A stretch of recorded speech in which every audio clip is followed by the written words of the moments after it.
अस्सलामुअलैकुम स्टूडेंट्स। आज का हमारा टॉपिक है डिजिटल कैमरा। इसमें हम देखेंगे कि डिजिटल कैमरा को हम कंप्यूटर साइंस में क्यों डिस्कस कर रहे हैं और डिजिटल कैमरा की हमारे पास कितनी टाइप्स हैं, क्या क्या फ़ीचर्स हैं उनके अंदर और क्या क्या उनके एडवांटेजेस हैं।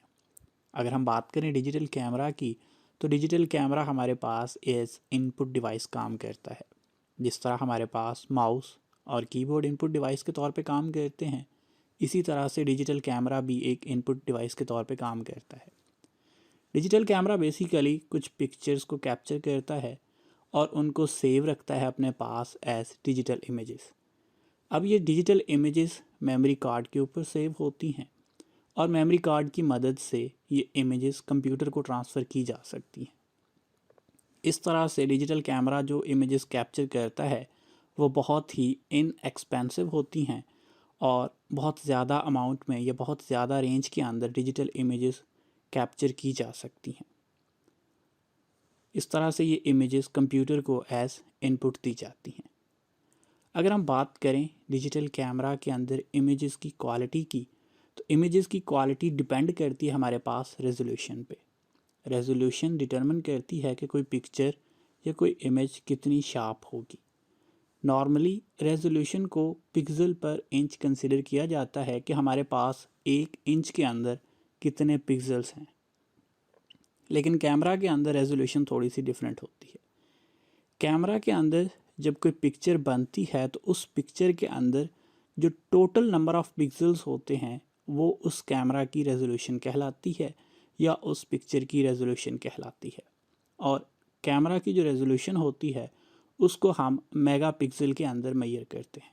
आपने देखा होगा कि हमारे पास जो कैमरास होते हैं उनके अंदर जो उनकी पावर होती है वो मेगापिक्सल के हिसाब से होती है कि कौन सा कैमरा कितने मेगापिक्सल का है। जितने मेगापिक्सल ज़्यादा होंगे उतनी ही उसकी पिक्चर की क्वालिटी अच्छी समझी जाती है।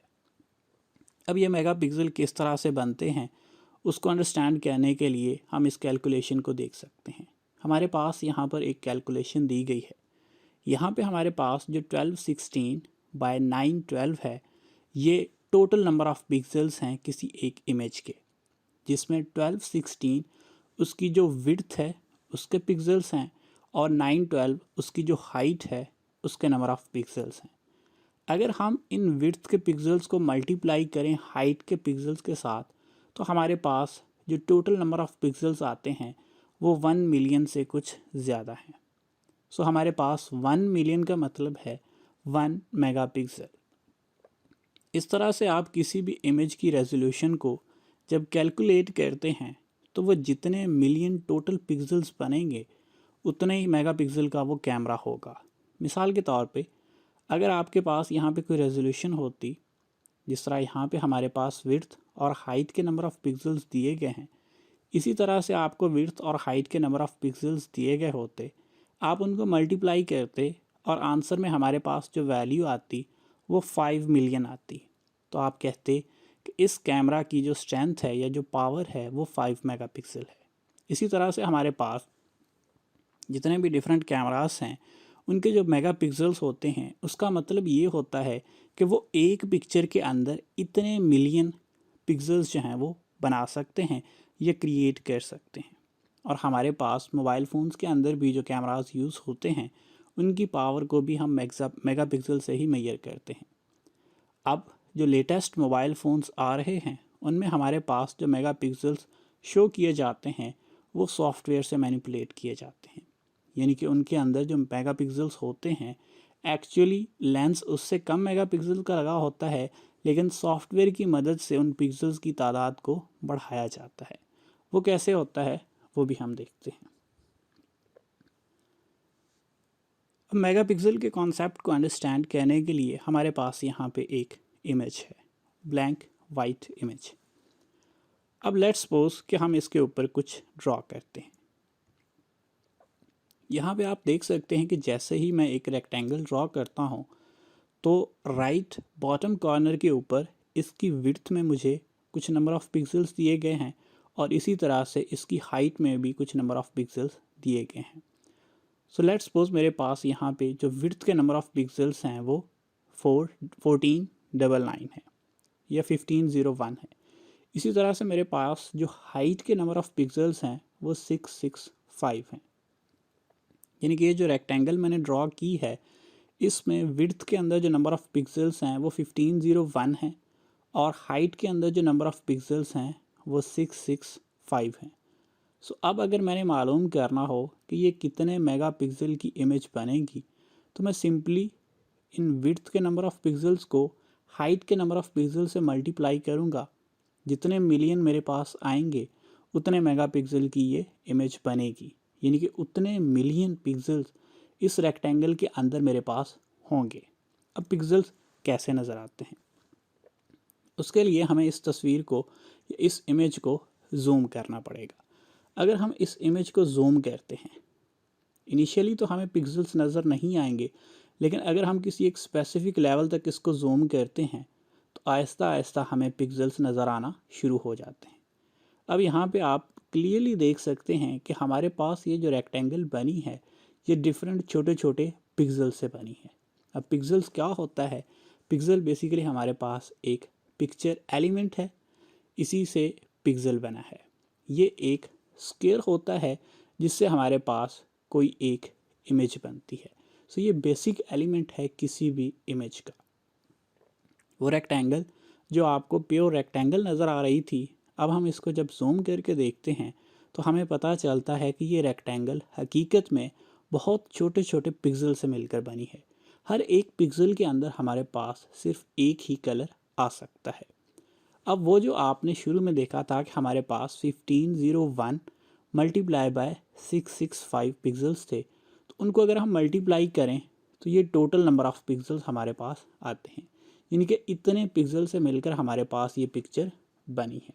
सो इस तरह से कंप्यूटर के अंदर या कोई भी डिजिटल इमेज जो आप बनाते हैं वो डिफरेंट छोटे छोटे पिक्सल से मिलकर बनती है, लेकिन जब हम इसको इसकी एक्चुअल साइज़ पे देखते हैं तो वो हमें पिक्सल से नज़र नहीं आते, लेकिन हकीकत में तमाम इमेजेस पिक्सल से ही मिलकर बनती हैं।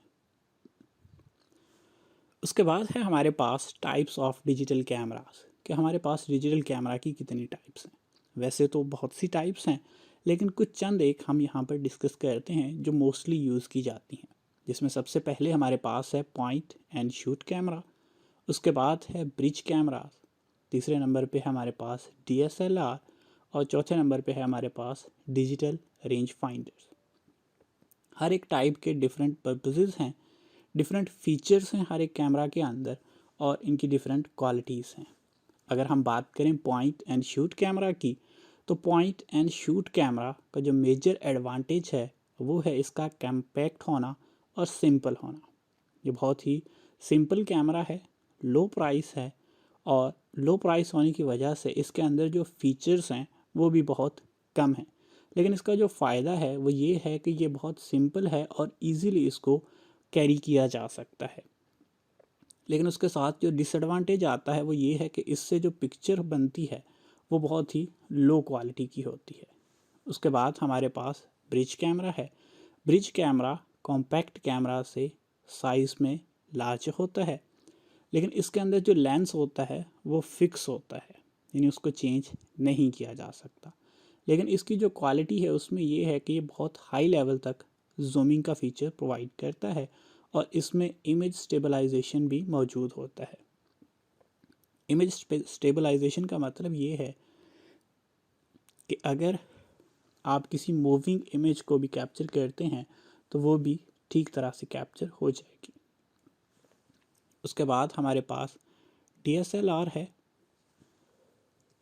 DSLR एब्रीवेशन है डिजिटल सिंगल लेंस रिफ्लेक्स की। ये हमारे पास फ़ोटोग्राफी के अंदर एक स्टैंडर्ड माना जाता है। सबसे अच्छी क्वालिटी की जो पिक्चर स्टार्ट होती है वो DSLR से स्टार्ट होती है। इसमें कुछ हाई एंड फीचर्स होते हैं जिनमें हमारे पास ऑटो फोकस है और इसके अंदर जो सेंसर्स लगे होते हैं वो भी बहुत हाई एंड होते हैं और इसकी जो पिक्चर क्वालिटी है वो इवन लो लाइट के अंदर या रात के टाइम भी बहुत अच्छी पिक्चर क्वालिटी इसमें नज़र आती है। उसके बाद हमारे पास डिजिटल रेंज फाइंडर्स हैं। ये यूज़ किया जाता है डिस्टेंट फोटोग्राफी के लिए। इसमें बेसिकली जब काफ़ी डिस्टेंस से कोई पिक्चर लेनी हो तो उसके लिए इसको यूज़ किया जाता है। इसके अंदर रेंज फाइंडर की कुछ टेक्निक्स यूज़ की जाती हैं जिसकी मदद से ये काफ़ी दूर से भी बहुत अच्छी और हाई क्वालिटी की पिक्चर को कैप्चर कर सकता है। हमारे पास जो मोस्टली इनपुट डिवाइस के तौर पे यूज़ होने वाले कैमरास हैं वो यहीं तक हैं और इससे ज़्यादा हमें डिस्कस करने की ज़रूरत नहीं है। सो होप सो कि आपको डिजिटल कैमरा की अंडरस्टैंडिंग हुई होगी और आपको आइडिया हो गया होगा कि हमारे पास रेजोल्यूशन क्या होती है और वह किस तरह से किसी पिक्चर की क्वालिटी में रोल अदा करती है। अगर कोई क्वेश्चन है तो आप लोग पूछ सकते हैं।